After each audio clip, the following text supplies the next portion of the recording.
Assalamualaikum warahmatullahi wabarakatuh. Kami dari kelompok 6 akan mempresentasikan mengenai limbah baku mutu lingkungan. Next slide.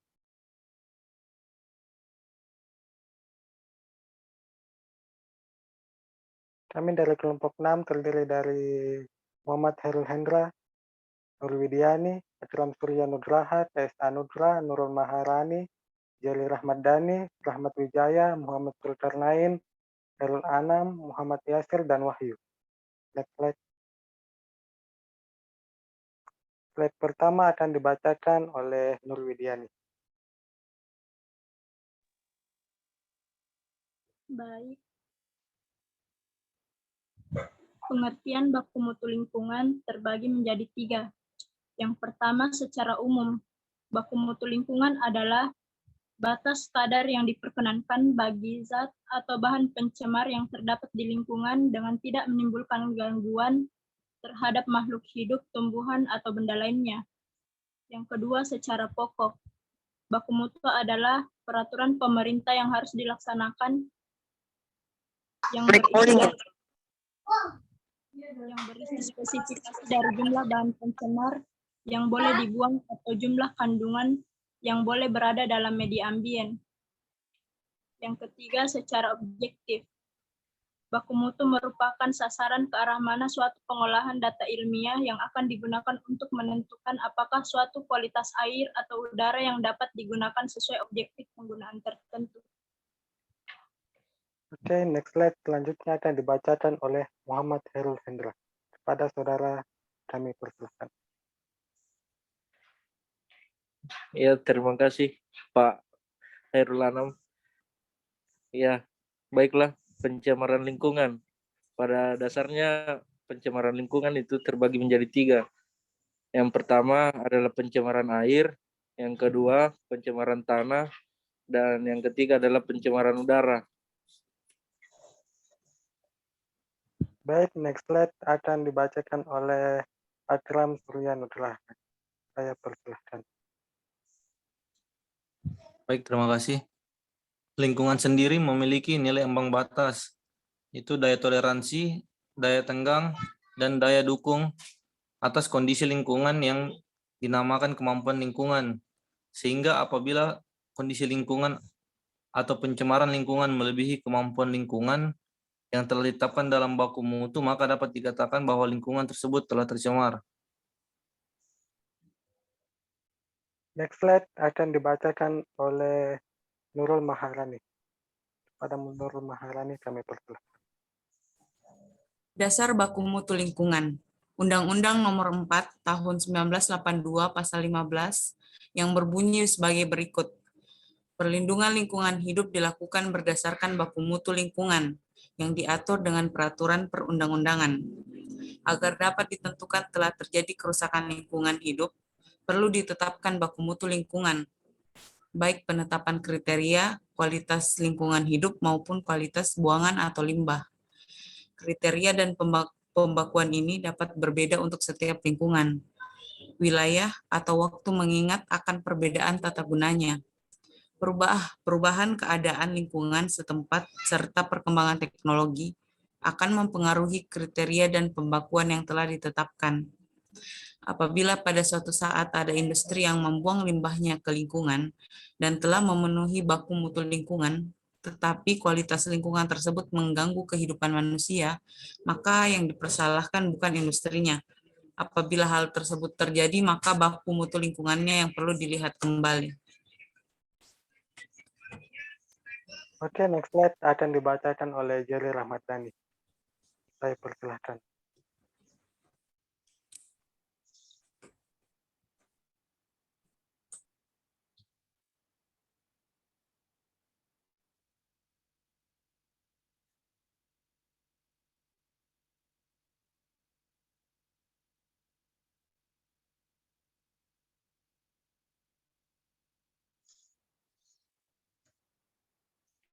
Langkah-langkah penyusun baku mutu lingkungan.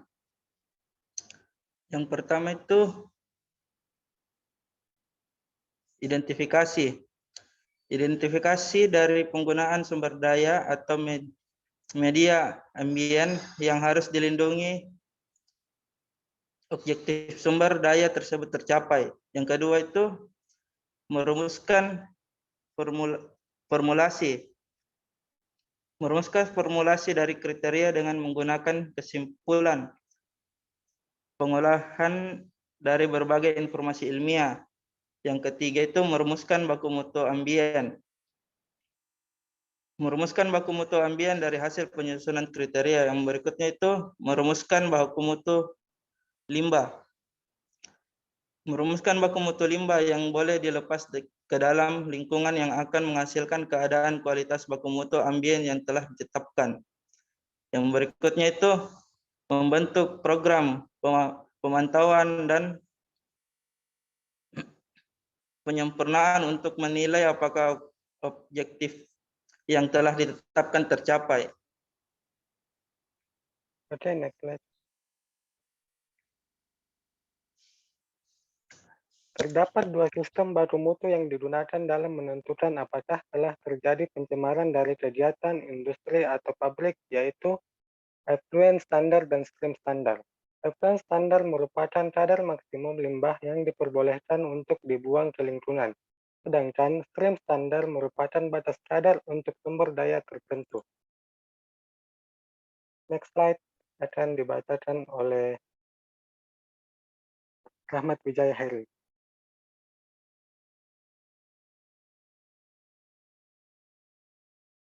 Kepada saudara kami persilahkan.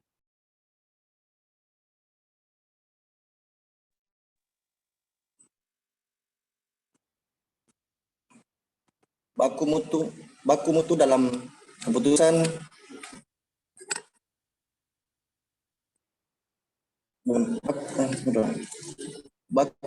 dalam keputusan Menteri Negara Kependidikan dan Lingkungan Hidup dalam nomor Kep 03 Men KLH Ring 2 1091. Yang pertama, baku mutu air pada sumber air, singkat yaitu baku mutu air adalah batas kadar yang diperbolehkan bagi zat atau bahan pencemar terdapat dalam air. Namun, air tetap berfungsi sesuai dengan peruntukannya. Yang kedua, baku mutu limbah cair. Baku mutu limbah cair adalah batas kadar yang diperoleh bagi zat atau bahan pencemar untuk dibuang dari sumber air. Yang ketiga, baku mutu udara ambien, yaitu batas kadar yang diperbolehkan bagi zat atau bahan pencemar yang terdapat di udara, namun tidak menimbulkan gangguan terhadap makhluk hidup, tumbuh-tumbuhan, atau benda. Keempat, baku mutu udara emisi, yaitu batas kadar yang diperbolehkan bagi zat atau bahan pencemar untuk dikeluarkan dari semar ke udara, sehingga tidak mengakibatkan dilampainya baku mutu udara ambien. Yang terakhir yaitu baku mutu air laut, ialah kadar makhluk hidup atau zat energi atau komponen lain yang ada atau harus ada, dan zat atau bahan pencemar yang ditenggang dalam air laut.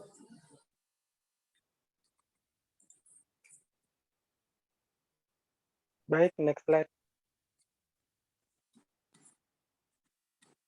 Pada slide sebelumnya terdapat baku mutu pada sumber air. Sumber air atau badan air sendiri terdapat 5 jenis, yaitu yang pertama dulunan A, yaitu air yang dapat digunakan sebagai air minum secara langsung tanpa penolahan terlebih dahulu. Yang kedua adalah dulunan B, yaitu air baku yang baik untuk air minum dan rumah tangga dan dapat dimanfaatkan untuk keperluan lainnya, tetapi tidak sesuai untuk dulunan A. Yang ketiga adalah dulunan C, yaitu air yang baik untuk keperluan perikanan dan peternakan dan dapat dipergunakan untuk keperluan lainnya, tetapi tidak sesuai untuk keperluan tersebut pada dulunan A dan B. Yang keempat adalah dulunan D, yaitu air yang baik untuk keperluan pertanian dan dapat dipergunakan untuk perkantoran, industri, listrik tenaga air, dan untuk keperluan lainnya, tetapi tidak sesuai untuk keperluan A, B, dan C. Yang kelima dan terakhir adalah golongan E, yaitu air yang tidak sesuai untuk keperluan tersebut dalam golongan A, B, C, dan D. Next slide-nya akan dibacakan oleh Saudara Wahyu. Pada Saudara Wahyu dipersilakan. Oke. Untuk baku mutu air pada badan air, bisa dilihat pada tabel ada beberapa parameter yaitu fisika dan kimia. Untuk fisika sendiri ada bagian temperatur, residu terlarut, dan residu tersuspensi. Nah, bisa dilihat pada kolom tabelnya batas-batas deviasi dari parameter tersebut. Dan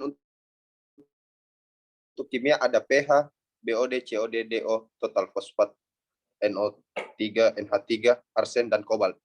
Dan bisa juga dilihat di dalam tabel batas-batas minimum dari parameter tersebut.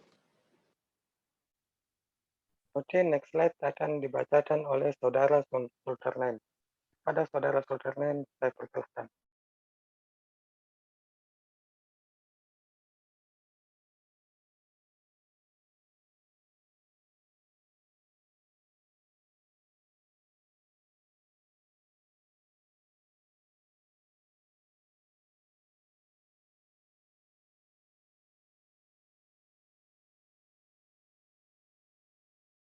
Kepada Saudara Sulkarnain, saya persilahkan.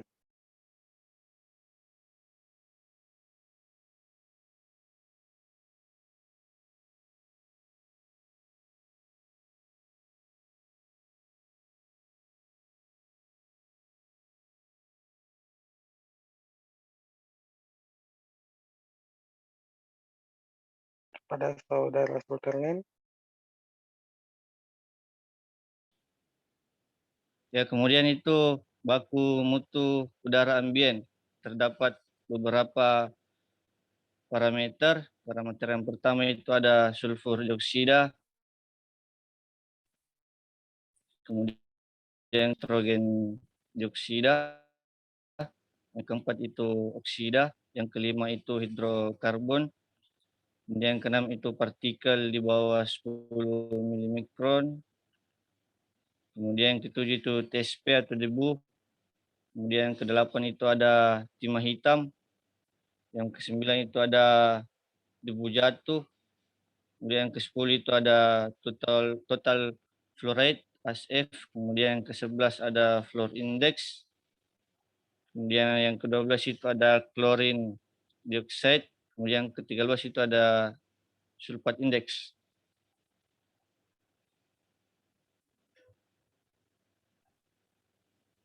baik, next slide.